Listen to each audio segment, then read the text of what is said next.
Hello YouTube, Sidekick here. Welcome to another History of Iron Bombing companion mission. These are missions where we try to recreate some of the history that I talk about in the History of Iron Bombing podcast videos. And this is actually kind of a unique opportunity afforded by having a high-fidelity simulator like DCS World.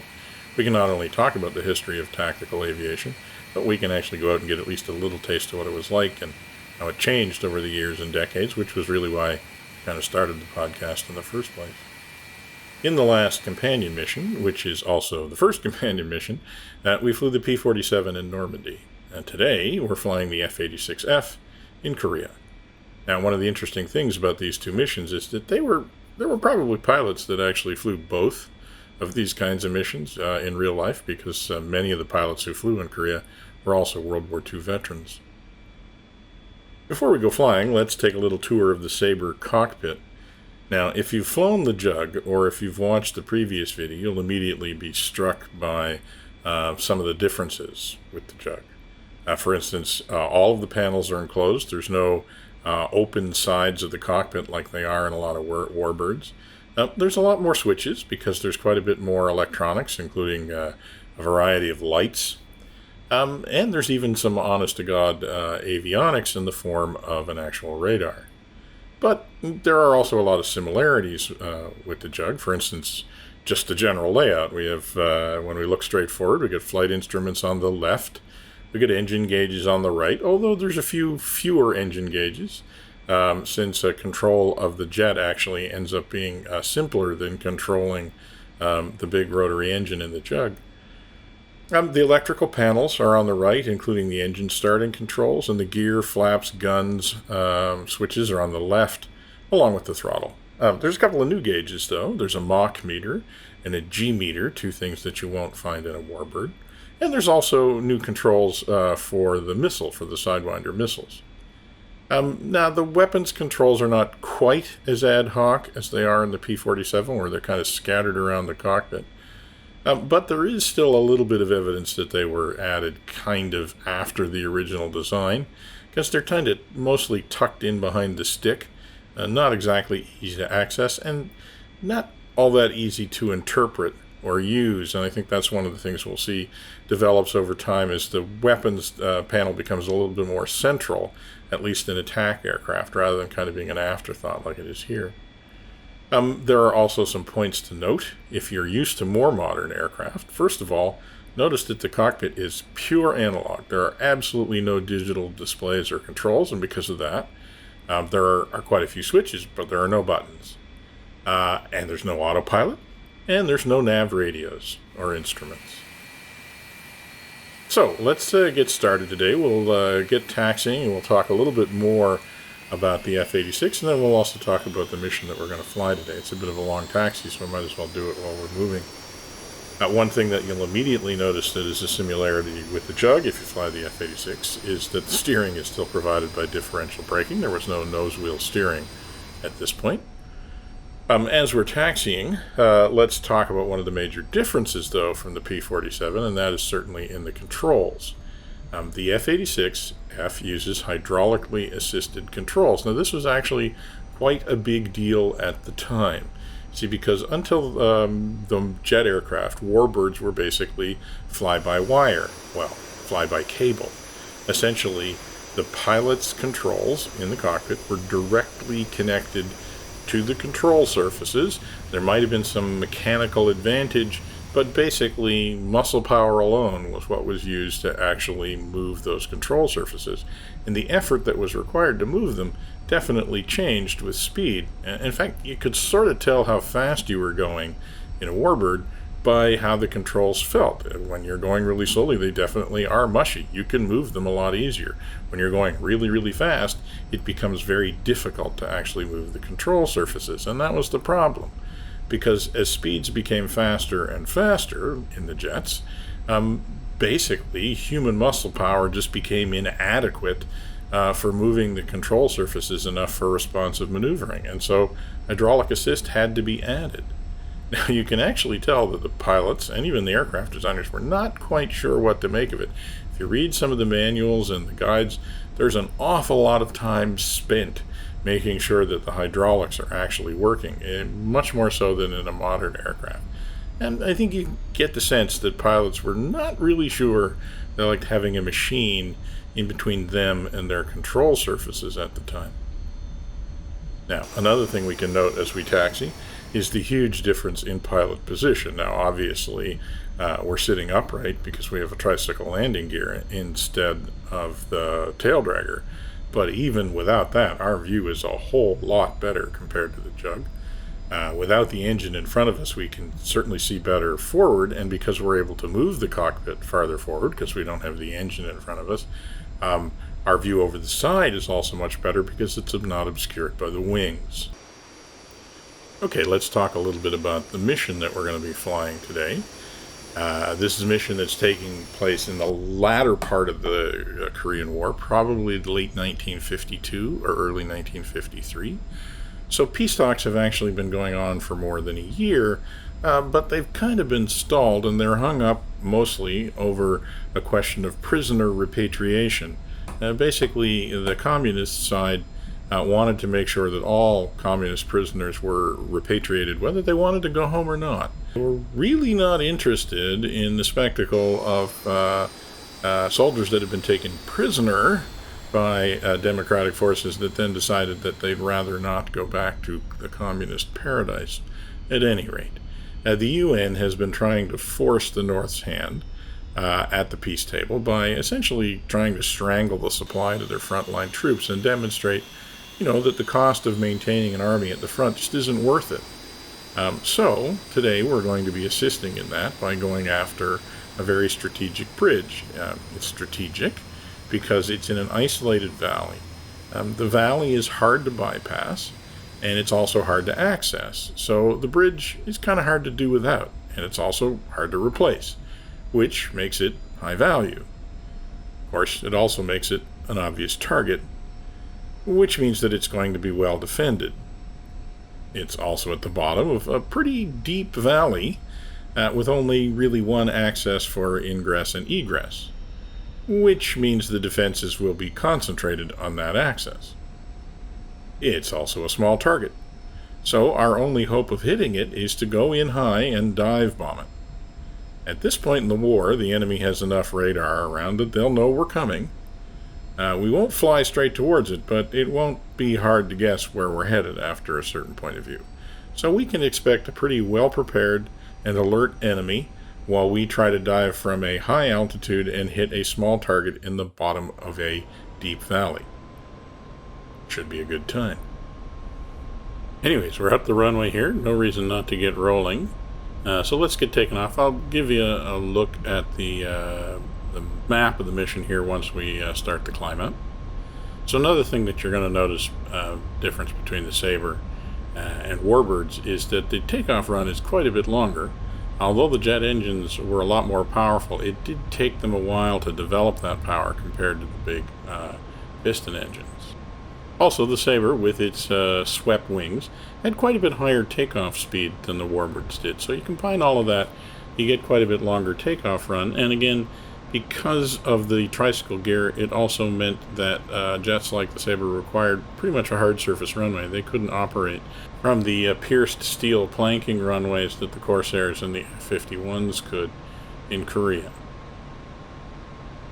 Alright, so we are taking off and we are climbing out. One difference you also will notice between the Sabre and any Warbird is that the rate of climb is substantially higher, as is the climb out speed. Instead of climbing out at, say, 160, 180 at maybe 2,000 feet per minute, we're climbing out at 250 knots, and we're climbing out at more than 4,000 feet per minute, and we can sustain that for quite a while. So it is an entirely different performance regime than the Warbirds, and even the Sabre was quite a bit better performing than the first generation jets, and that's why the pilots at the front basically said that the only aircraft they really wanted in Korea was the F-86, and they wanted a ground attack version of it, and that's how we ended up with the F-86F. Okay, we're climbing out along the coast. You can see the mountains over there to the right. Let's just take a look at the actual mission plan for today. Here's a high-level map with our route. You can see we've taken off from Sukhumi. We're going to fly overhead of Godada. We're climbing up to about 13,000 feet. When you get to Godada, we'll be able to see a river valley that heads up into the mountains. We'll head for the mouth of that river valley and then turn north up into the mountains. After we've flown a little while, we will be able to see a lake kind of at the bottom of a valley to our northeast. Okay, and here's a little bit more enlarged view of the target area. We're going to approach the area from the west. We're going to fly south of the lake and the bridge, which is at the eastern end of the lake. We're going to stay on one side of the ridge, and we're going to fly past the target, and then we're going to turn to the north and come back around and attack the target from the east and egress west over the lake. Here's an air photo taken from the southwest of the target. You can see the bridge at the head of the lake. You can also see that it's in a pretty deep valley and that it is also pretty well surrounded by possible AAA sites. And here's a final air photo, a little bit more zoomed in this time, taken pretty much from due west of the target. So this is the direction that we're coming towards when we egress. So we're going to roll in over the ridge on the upper right of this picture, drop on the bridge, and then come out in this direction. Okay, so you can see the obvious challenges that we're facing here, and I really do think that this is pretty typical of the kind of missions that Sabre pilots would have been flying by this time in the Korean War. It had very much become a game of diminishing returns trying to take out these targets. Were becoming harder and harder targets with more and more AAA and more capable AAA defending them. And frankly, they weren't all that hard to replace every time they were taken out. But it was the only strategy that the U.S. Air Force planners had, and so it was the one that the pilots were given to execute. So I wanted to demonstrate that. I also wanted to show just how difficult it is trying to attack this kind of target. You'll notice when we get there, I'm not going to use the bomb sight the way the manual describes. I'm going to use a method of my own that I have developed for dropping bombs in the Sabre. If you want to know more about that, you can check out my earlier video on the Sabre.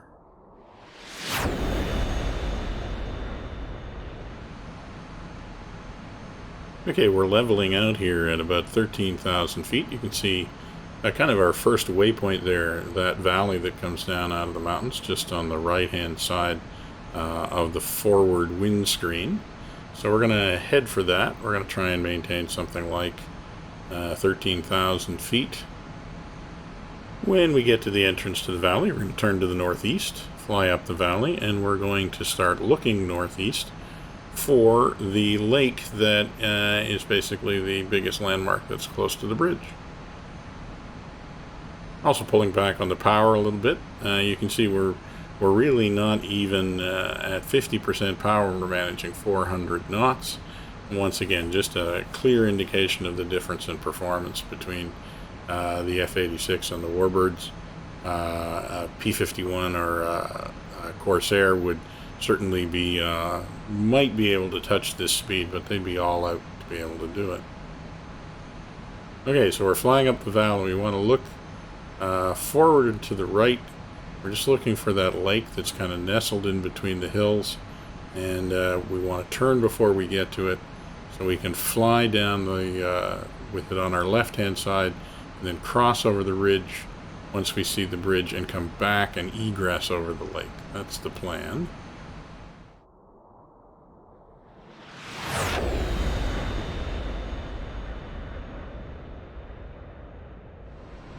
Okay, now is probably a good time to actually get ourselves fenced in, as it were, and deal with the very strange combination of switches that you have to throw to get set up to drop bombs in the Sabre, but I think we've got it configured now.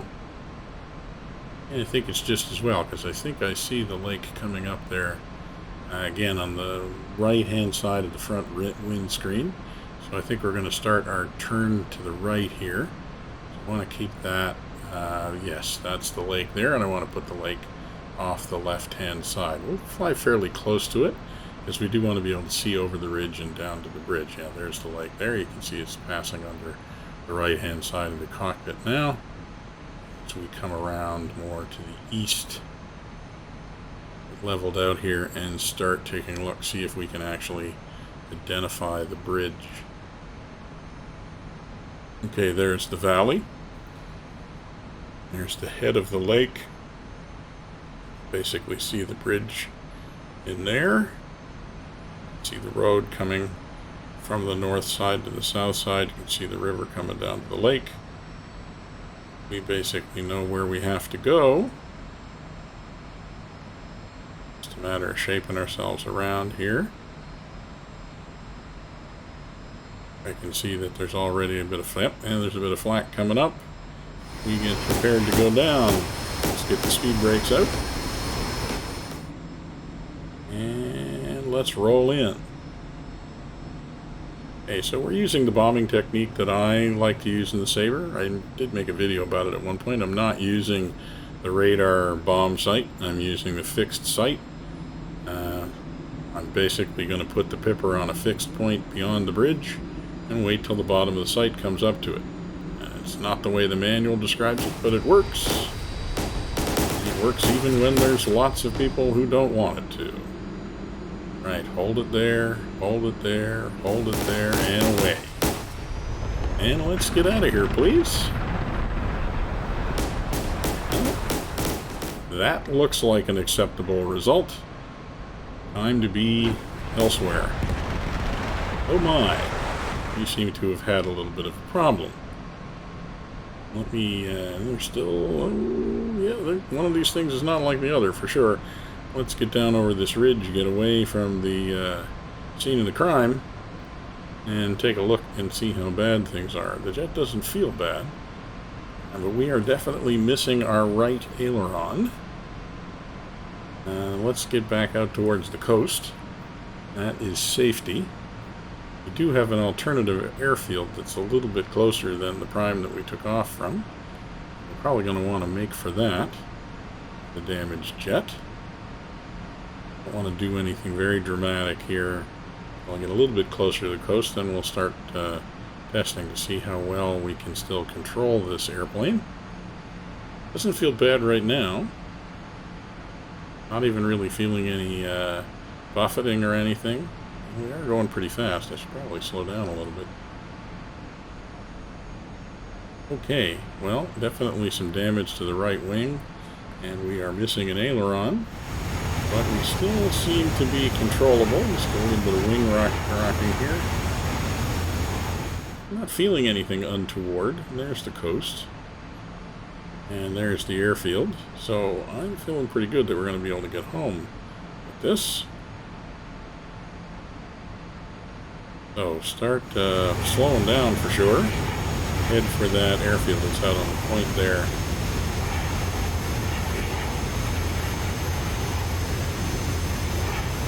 Well, provided we can get home, this is going to have been a successful mission, because we did take out that bridge, which was not an insignificant feat, particularly given the amount of AAA that was around.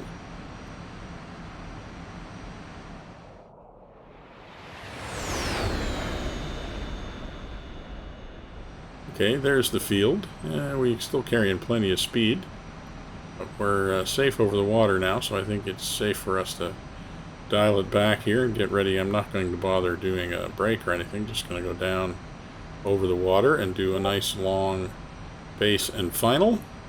And it's a good point to point out, some of the limitations of this particular mission in terms of simulating, the air combat in Korea. Obviously, in any real situation, we would not have been alone on this mission, and we certainly would be dealing with some kind of airspace control and talking to air traffic control and announcing our condition, and none of which I am simulating this mission. So it's not realistic to that extent. I think the target was pretty realistic, and hopefully the amount of opposition was as well, given how things have turned out. So. I'm pleased about the fidelity of that. Alright, well, we're turning base here.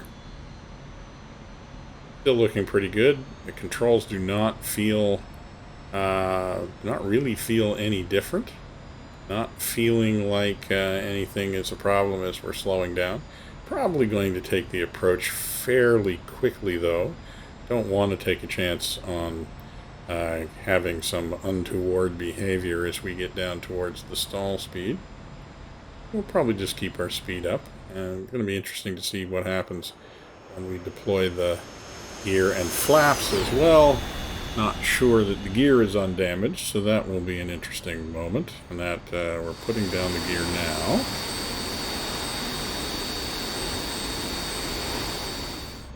And I have 3 lights, so it looks good. Don't know if we've got any flat tires or anything. Also dropping the flaps, not seeing any, little bit of bobbing up and down, but no problems with the flaps.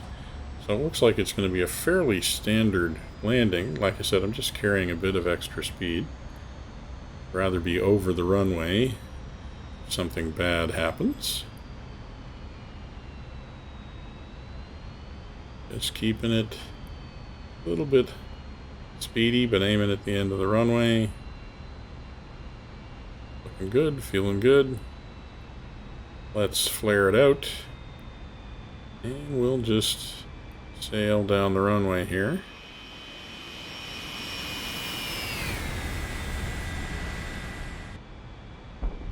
Alright, I'll take it. Looks like we are safe on land. All we have to do is slow down and stop. And again, this is something, again, very different from warbirds. The tricycle geared jets took a lot more space to land. Again, because they had much higher landing speeds as well, because they were designed to go fast and not necessarily go slow. And that's something we're going to talk about in some future episodes of the podcast. But at any rate, that's going to be the end of this companion mission, the Sabre Bridge. I enjoyed flying it. The mission will be available on my Discord server if you want to go give it a shot. And if you have the P-47 as well, why not try flying a Jug Driver's Life and then try flying a Sabre Bridge? It's an interesting comparison. For now, this is going to be Sidekick, signing off.